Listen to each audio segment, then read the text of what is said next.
अस्सलाम वालेकुम, मैं हूं नवीद अहमद और आज आपके लिए मैं अगला लेक्चर लेके आया हूं जेनेटिक्स के हवाले से। ये पूरी प्लेलिस्ट है, इसको फॉलो कीजिएगा। तो अगला लेक्चर है जी मेंडल्स लॉ ऑफ सेग्रीगेशन के हवाले से। तो इसके कंटेंट्स देख लें आप। ये वो सारी चीज़ें हैं जिनको मैं ड्यूरिंग द लेक्चर एक्सप्लेन करूँगा, इसलिए वीडियो को पूरा देखिएगा ताकि आपको पूरी तरह से समझ में आए कि लॉ ऑफ सेग्रीगेशन क्या है और इससे जुड़ी हुई चीज़ें क्या क्या हैं। ठीक है जी। इंट्रोडक्शन के हवाले से आप जानते हैं कि इसको लॉ ऑफ सेग्रीगेशन या फर्स्ट लॉ ऑफ इनहेरिटेंस भी बोलते हैं। और दूसरी बात यह है कि मेंडल ने पी प्लांट्स को यूज़ किया था क्योंकि बहुत ज़्यादा प्रोजनी पैदा की जा सकती है एक ही टाइम में, और पौधा भी छोटा सा है, ज़्यादा जगह भी नहीं लेता। और तीसरी बात यह है कि इसमें आप सेल्फ या क्रॉस पॉलिनेशन को कंट्रोल कर सकते हैं। सेल्फ या क्रॉस पॉलिनेशन क्या है? ये आप पौधा देख रहे हैं कि यहाँ पे फूल है, तो ये इसके एंथर हैं।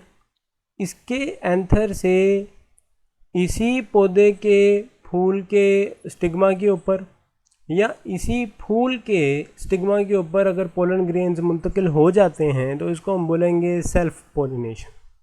जबकि क्रॉस पॉलिनेशन के अंदर देखें तो दूसरे पौधे के स्टिग्मा के ऊपर जब पोलन ग्रेन्स मुंतकिल होंगे तो उसको हम बोलेंगे क्रॉस पॉलिनेशन, यानी कि उसी स्पीशीज़ के दूसरे पौधे के ऊपर जब पोलन ग्रेन मुंतकिल होंगे उस अमल को हम बोलेंगे क्रॉस पॉलिनेशन।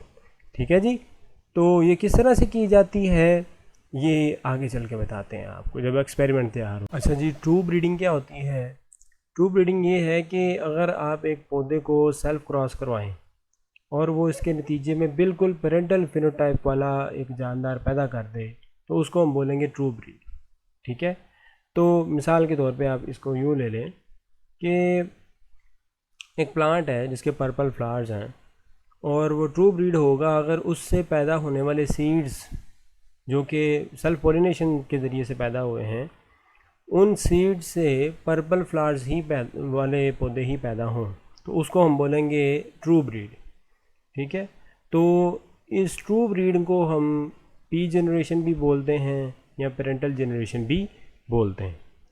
वर्ड हाइब्रिडाइजेशन से ही क्लियर है, हाइब्रिड यानी कि दोगला।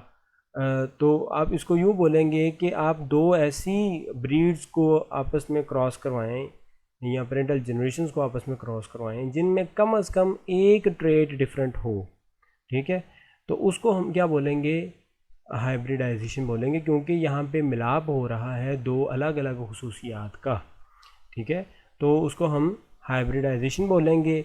इस नतीजे में जो जानदार बनेंगे उनको हम हाइब्रिड्स बोलेंगे, और इस क्रॉस को हम बोलते हैं जिसके अंदर एक ट्रेट डिफरेंट होती है। ठीक है। और उसको हम बोलेंगे मोनोहाइब्रिड क्रॉस, और ये जो जनरेशन होगी इसको हम मोनोहाइब्रिड बोलेंगे। ठीक है। अब अगली बात आ रही थी एक्सपेरिमेंट की। तो एक्सपेरिमेंट के अंदर सिंपल है, इसने जो इमेच्योर स्टेमन्स थी उनको रिमूव कर दिया, काट दिया। अब ये पौधा सेल्फ फर्टिलाइज नहीं कर सकता, सेल्फ पोलिनेशन नहीं हो सकती इसकी। तो अब इसने क्या किया, दूसरे वाइट फ्लावर से वहाँ से स्टेमन्स के अंदर से पोलन ग्रेन्स लिए ब्रश की मदद से और उनको मुंतकिल कर दिया कार्बल के स्टिग्मा के ऊपर। तो रिज़ल्ट क्या होगा? रिज़ल्ट जो है वो जो सीड्स बनेंगे उनको जब बोया जाएगा और उनसे जो पौधे निकलेंगे वो निकलते हैं सारे के सारे पर्पल। और ये वाली जो जनरेशन है इसको हम F1 जनरेशन बोलते हैं, फर्स्ट फीलियल जनरेशन। फीलियल का मतलब होता है सन। ठीक है। यानी कि ये औलाद है ये पी जनरेशन की। तो आप देख रहे हैं कि यहाँ पे पर्पल फ्लावर आपको नज़र आ रहे हैं सब में। अच्छा, अब ये पी जनरेशन है, ट्रू ब्रीडिंग पेरेंट्स हैं, पर्पल फ्लावर है, वाइट फ्लावर्स हैं। इनको जब क्रॉस करवाया तो पर्पल प्लांट आ गए यहाँ पे आपके पास, F1 जनरेशन है। तो इसको जब आपने सेल्फ क्रॉस करवाया तो F2 जनरेशन आ गई। F2 जनरेशन के अंदर आपको क्या नज़र आता है? आपको जो 3/4 पौधे हैं उनके ऊपर पर्पल फ्लावर नज़र आएंगे। ठीक है, और 1/4 जो हैं वो आपको वाइट फ्लावर्स नजर आएंगे। और F1 जनरेशन हाइब्रिड जनरेशन है, ठीक है। अब यहाँ पे कुछ चीज़ें हैं जो कि समझने वाली हैं। अब यहाँ पे आप देखें कि F1 के अंदर जो वाइट कलर है फ्लावर्स का वो डिसअपेयर हो गया है, ठीक है, लेकिन F2 के अंदर वो आपको दोबारा नज़र आ जाता है, ठीक है। तो इसका मतलब क्या है?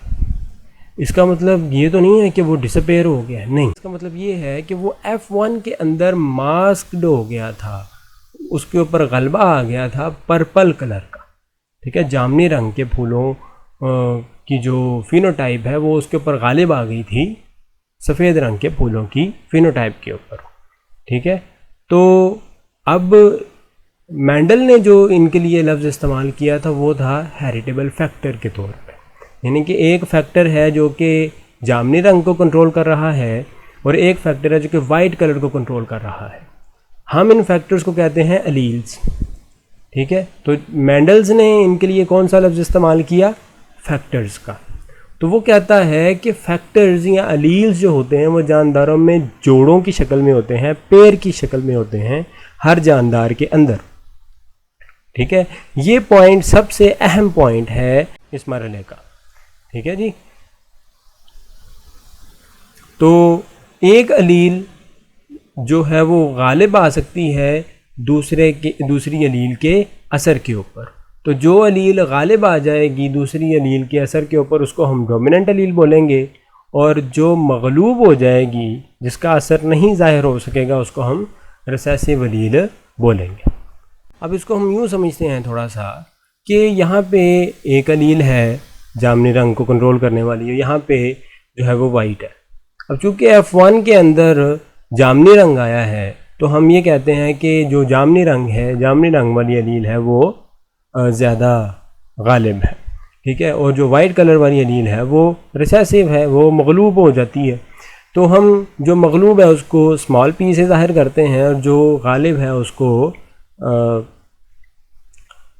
कैपिटल पी के साथ शो करते हैं, ठीक है। तो अब F1 के अंदर अगर आप देखें तो F1 के अंदर दोनों अलील्स इकट्ठी हो गई। तो इसका क्या मतलब है कि क्या ये अलग अलग एक एक अलील की शक्ल में एक जानदार के अंदर रहती होंगी, पी जनरेशन के अंदर ये पाई जाती होंगी? नहीं। अगर ये F1 के अंदर दो अलील्स मौजूद हैं एक करैक्टर के लिए तो इसका मतलब ये है कि पी जनरेशन के अंदर भी ये दो अलील्स जो हैं वो करैक्टर के लिए मौजूद थी, ठीक है। तो अब आप देखेंगे कि F2 जनरेशन्स के अंदर आपको ये कम्बिनेशन देखने को मिलता है, ठीक है। ये किस तरह से आते हैं इसको हम आगे चल के देखेंगे। तो बुनियादी जो बात है वो ये है कि अलील्स जोड़ों की शक्ल के अंदर पाए जाते हैं जानदारों में। अब यहाँ पे आप देखें पर्पल है, वाइट कलर है, इसको पर्पल को हम मेल फ्लावर कह देते हैं और वाइट को हम फीमेल फ्लावर कह देते हैं।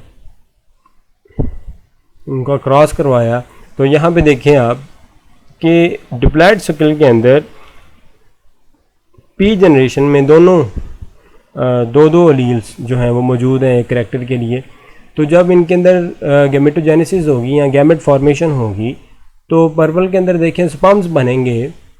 तो स्पर्म्स के अंदर एक स्पर्म के अंदर एक अलील चली जाएगी, दूसरे स्पर्म के अंदर दूसरी अलील चली जाएगी।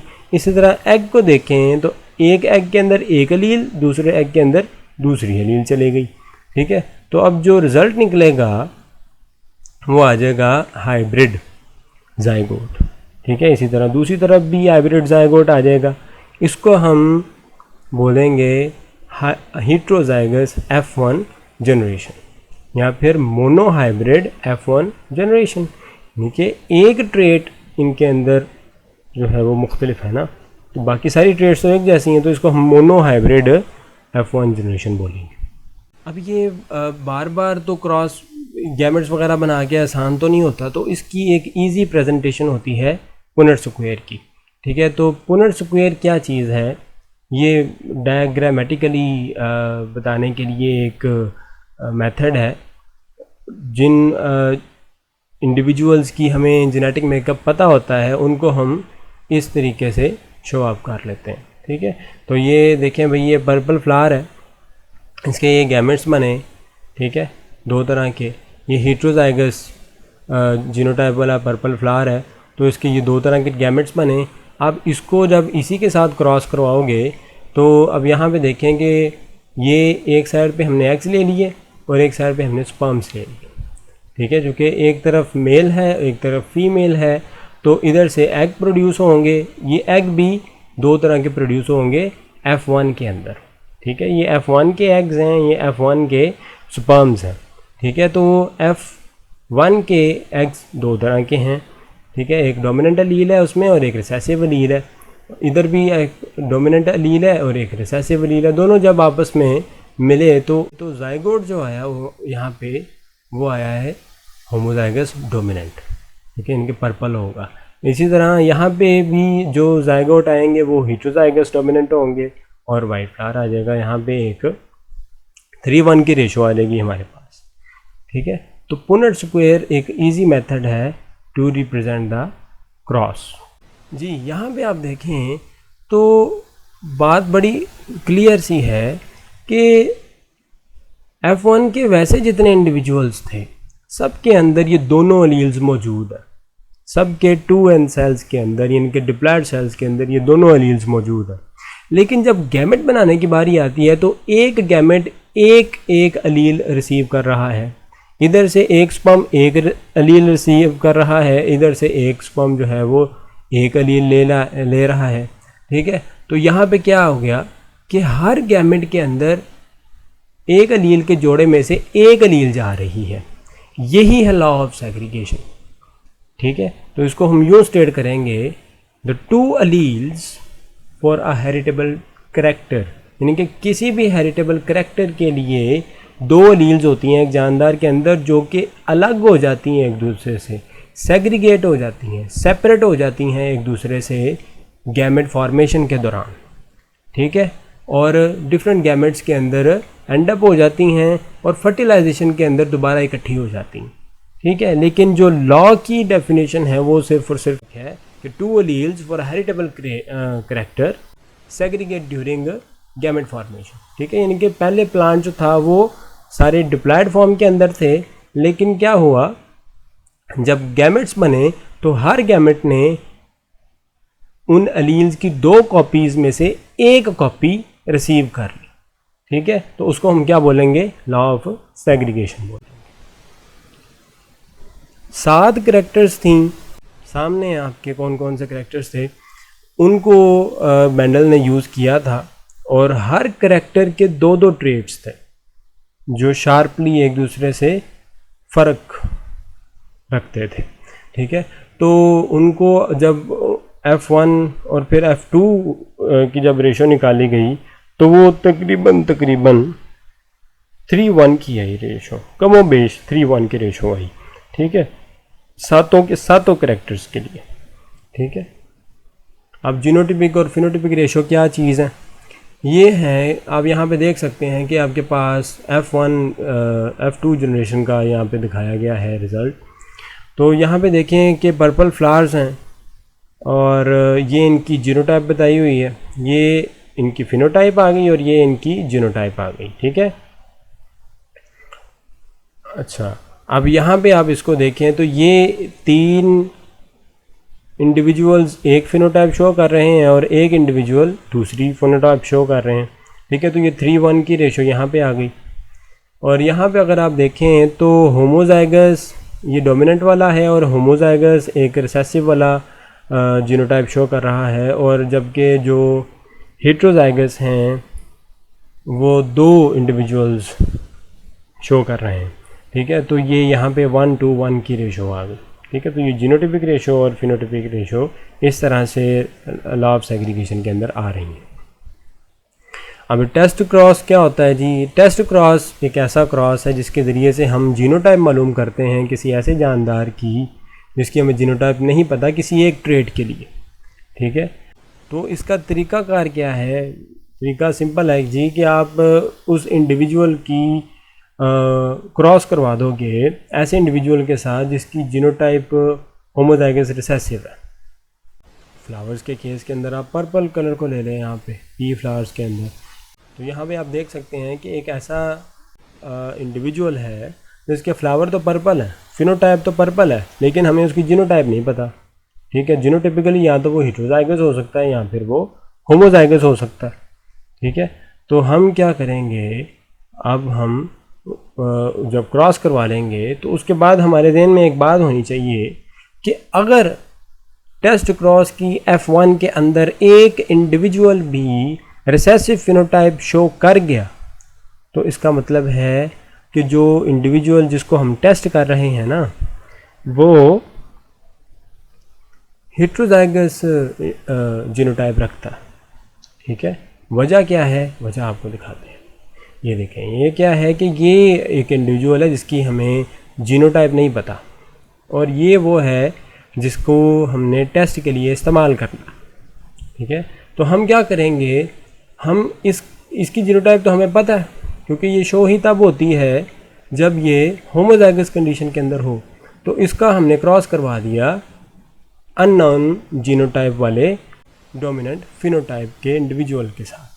ठीक है, तो दोनों केस को हम बारी बारी लेते हैं। अगर ये होमोजाइगस डोमिनेंट जीनोटाइप रखता है, ठीक है, तो इसका एक भी इंडिविजुअल रिसेसिव फिनोटाइप के साथ पैदा नहीं होगा। ठीक है, इसके सारे के सारे जो गैमेट्स होंगे वो डोमिनेंट अलील रखते होंगे और कोई भी जो जाइगोट है उसके अंदर रिसेसिव फिनोटाइप नहीं शो होगी। जबकि अगर इसके अंदर ये हेटेरोजाइगस हुआ तो इसके आधे गैमेट्स डोमिनेंट अलील पैदा करेंगे और आधे गैमेट्स रिसेसिव अलील देंगे। तो रिसेसिव अलील इसकी तरफ से आने वाले रिसेसिव अलील के साथ मिलके एक हेटेरोजाइगस, एक होमोजाइगस रिसेसिव फिनोटाइप वाला जानदार जो है वो पैदा करेंगे। ठीक है, तो ये सारे कॉन्सेप्ट्स जो इसके साथ रिलेटेड थे। Thank you so much. अगली वीडियोस भी देखते रहिएगा। कोई क्वेश्चन हो तो कमेंट सेक्शन में ज़रूर पूछें।